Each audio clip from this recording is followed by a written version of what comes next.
आजम खान जीती अपनी ताकत की वजह से, शफीकुर रहमान बर्क जीते अपनी ताकत की वजह से, समाजवादी की वजह से नहीं जीते।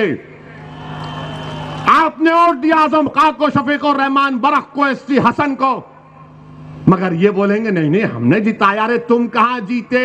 अगर तुम्हारे वोट पड़ जाते तो तुम 15 क्यों जीतते सपा और बीएसपी वाले?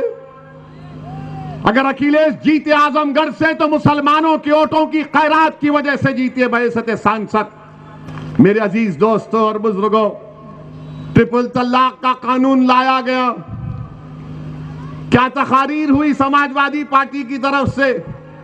उठाकर पढ़िए अखिलेश यादव की तकरीर को। ट्रिपल तलाक में कानून आया, ट्रिपल तलाक का, वो बात कर रहे हैं मैंने यूपी में इतनी बड़ी रोड बना दी।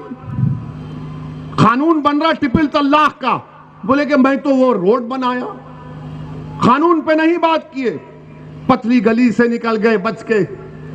मोदी को नाराज नहीं करना है।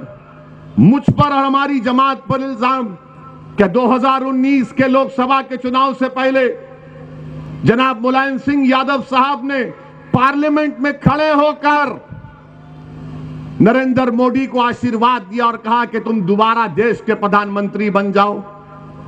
अगर मैं बोलता वो बात तो ये समाजवादी पार्टी में जो अपना ईमान बेचकर बैठे हुए वो बोलते ओवैसी को खबर की जगह नहीं देंगे हम।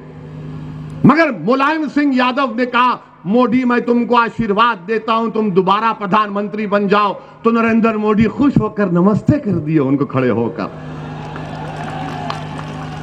और मैं यहां पर आपकी हिस्सेदारी की बात कर रहा हूं, मैं आपकी सियासी क़यादत, आपको नेता बनाने की बात कर रहा हूं, मैं आपके इंसाफ की लड़ाई लड़ रहा हूं, मैं आपके हुकूक की लड़ाई लड़ रहा हूं, मैं आपके मान सम्मान की लड़ाई लड़ रहा हूं। तो मुझे कहा जाता है कि नहीं ये वोट काटने को आया है। वोट काटने नहीं आया। 2019 के लोकसभा के चुनाव में सपा और बीएसपी मिलकर लड़े, सिर्फ 15 एमपी जीते। क्यों जीते? 75% तो मुसलमान वोट दिए, सीएसजीएस का डेटा है। मेरे अजीज दोस्तों और बुजुर्गों, मुझ पर इल्जाम लगाने वालों, तुम्हारे एक एक इल्जाम का जवाब दे सकता हूं, तुम मेरे एक एक दलील का जवाब नहीं दे पाओगे। तुम मुस्लिम वोट को हासिल करते हो अपनी क़यादत को बनाने के लिए, अपने सियासी महल को तामीर करने के लिए। वोट तो मुसलमानों का लेते हो, बीजेपी का डर दला दिखाकर, ओवैसी का नाम लेकर, मगर मुसलमानों से तुमने क्या इंसाफ किया?